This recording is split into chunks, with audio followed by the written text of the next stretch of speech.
Universidade precisa definir em editais os critérios diferentes de avaliação de provas e de redações dos candidatos com deficiência auditiva.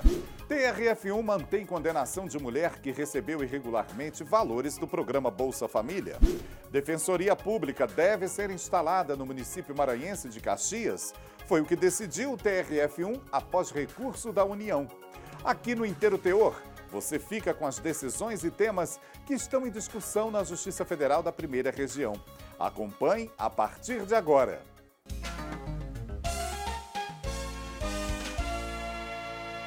Um assunto importante para quem tem deficiência auditiva foi julgado recentemente pelo TRF da Primeira Região. Agora, a Universidade Federal do Piauí deve definir em editais quais são os critérios de avaliação das provas discursivas e das redações dos candidatos com esse tipo de deficiência, pois esses critérios têm que ser diferenciados. Quem explica é a repórter Daniela Garcia. Acompanhe.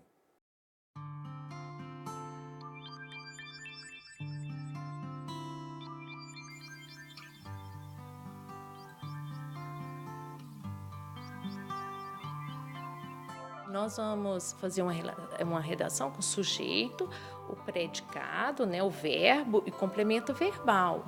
O do surdo talvez vai ter o sujeito, talvez não vai ter nem artigo, dependendo do deficiente auditivo.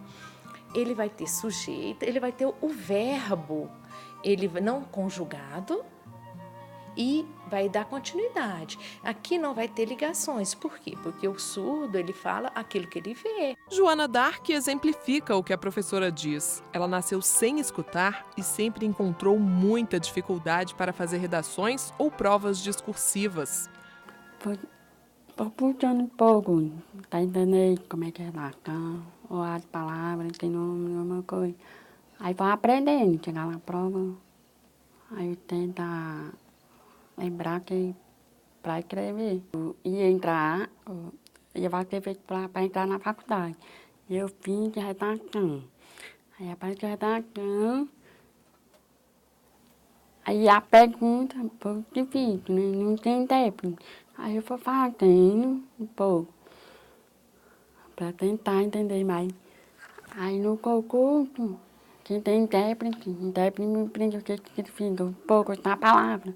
Aí eu vou fazendo, porque por mim, eu preciso de ter intérprete, porque tem, eu não vou entender. Aí eu preciso de ter intérprete para explicar. Eu preciso de ter intérprete, porque tem, eu não vou entender. Ela chegou a fazer faculdade de pedagogia, mas acabou desistindo. Na faculdade, não tem intérprete, a professora virava na escola, aí eu peço para virar para olhar a leitura. Nada. Ai, tranquei na faculdade.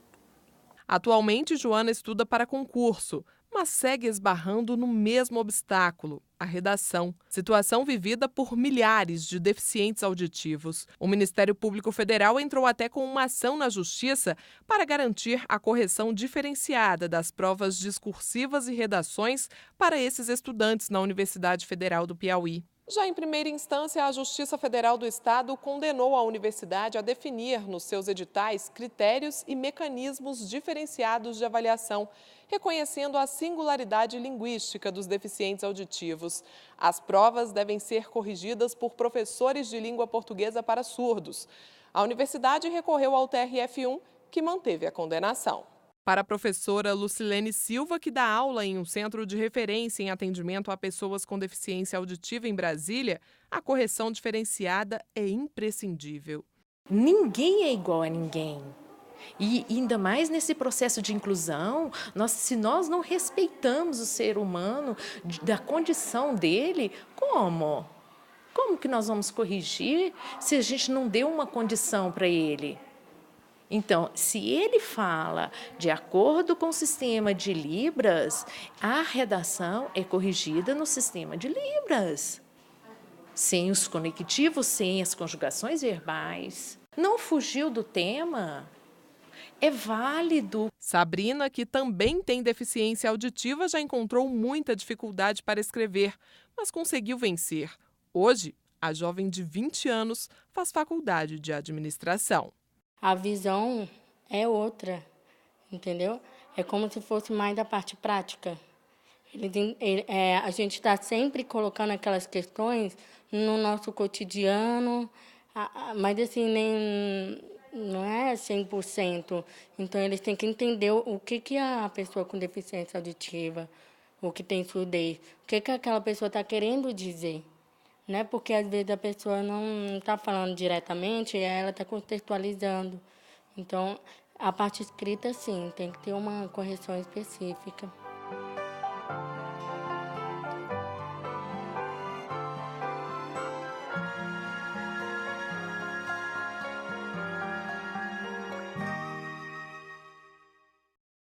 As decisões do TRF1, como essa que você viu aí na reportagem, são publicadas no nosso portal. Basta clicar em mais notícias. A seguir, TRF1 mantém condenação de mulher que recebeu irregularmente valores do programa Bolsa Família. E mais, faltam defensores públicos em todo o país. No Maranhão, a Justiça Federal determinou que haja defensoria na cidade de Caxias. Aqui, já, no Inteiro Teor.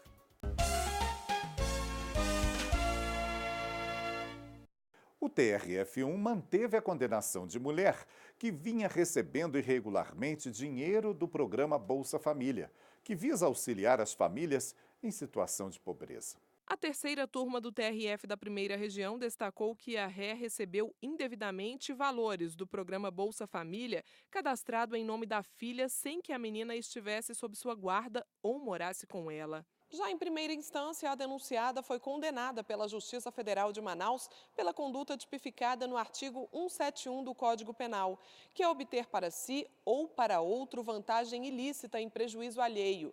Ela recorreu ao TRF da Primeira Região, alegando que não teve culpa pelo recebimento dos valores e pediu a suspensão da pena. Argumentos rejeitados pelo colegiado. Os magistrados destacaram que as provas apresentadas no processo revelam que a ré recebeu de forma indevida os valores durante 47 meses. Portanto, a condenação dela deve ser mantida. O Tribunal Regional Federal da Primeira Região determinou que haja defensoria pública no município maranhense de Caxias, o terceiro maior do estado. O direito à assistência judiciária integral e gratuita está previsto na Constituição Federal, mas a defensoria alega falta de orçamento. Acompanhe. Foram meses trabalhando como agente de portaria durante as obras do estádio Mané Garrincha, em Brasília. Após ser dispensado em 2016, o Francieldo saiu sem nada. Ele conta que não recebeu a rescisão trabalhista. Sem condições de arcar com um advogado, procurou a Defensoria Pública da União. O trabalho da Defensoria é de suma importância, porque é uma forma da gente acessar os nossos direitos, né? Porque, no caso, eu teria que constituir um advogado, né? E não tinha essa condição de constituir um advogado. Desde que recebeu a assistência jurídica da Defensoria Pública, Francieldo conseguiu o saque do FGTS e a autorização para dar entrada no seguro-desemprego. Agora, espera uma decisão definitiva para receber as demais verbas rescisórias, como salário, férias e 13º. Ele se mostra otimista e grato nessa fase final do processo. O sentimento é o melhor possível, porque realmente eu fui atendido nas minhas necessidades. E espero receber o que eu tenho por direito, né? O acesso à justiça é um direito de todo cidadão. Isso quer dizer que sempre que alguém se sentir prejudicado em relação a algum direito, pode procurar a justiça. E quem não pode pagar um advogado tem assegurado o trabalho de um defensor público, como aconteceu com Francieldo.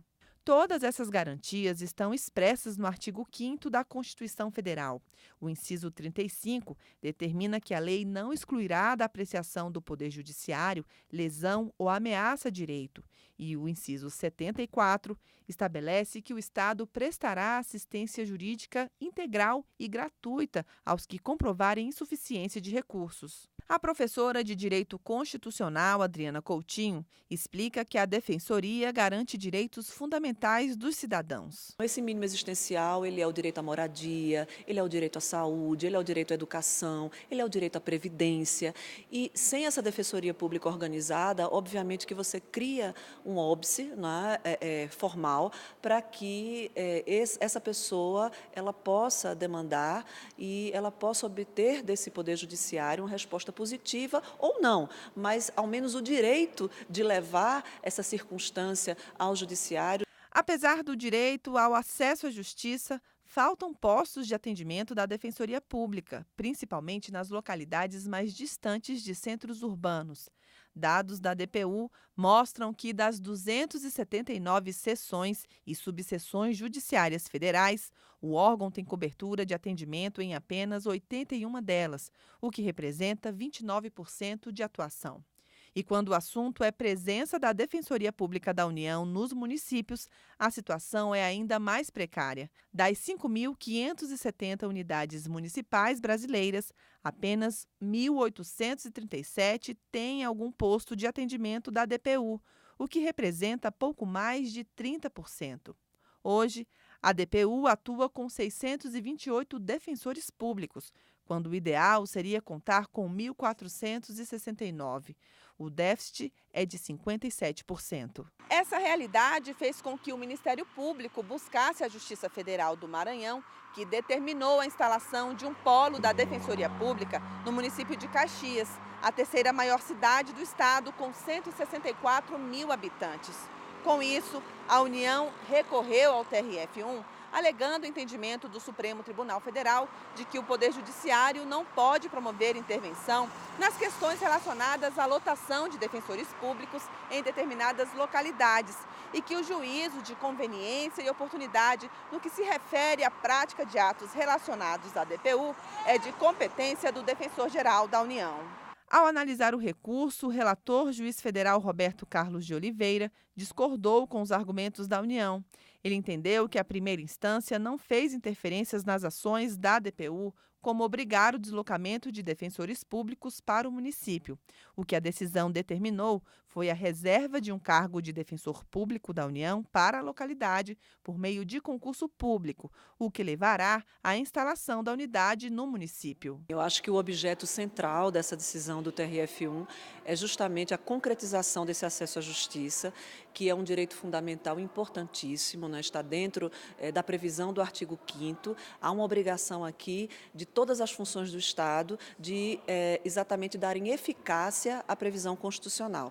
Então, o acesso à justiça é o mais elementar deles, porque sem esse acesso à justiça, a gente fere outros princípios constitucionais, a gente fere outros direitos fundamentais. Aquele que não consegue levar a sua demanda até o judiciário, ele já está numa situação clara de desigualdade e de desproteção do aparelhamento estatal. De acordo com a Defensoria Pública, o principal problema hoje para a ampliação dos trabalhos é falta de orçamento. Essa é uma preocupação que envolve o Poder Judiciário Federal, que há, da minha parte, o reconhecimento da preocupação que os juízes têm em fazer com que haja um defensor público e de uma certa limitação em fazer esse cumprimento, né, por conta da questão orçamentária em si. Há a preocupação também do Ministério Público em fazer instalar, ajuizando essas ações, mas a causa frontal do problema não é que a gente não quer a interiorização, nós queremos, é a questão orçamentária. Porém, por conta da emenda 95 do teto de gastos, a Defensoria Pública da União, como todos os outros órgãos, teve o seu limite de despesa congelado e, por conta disso, congelou também o plano de interiorização.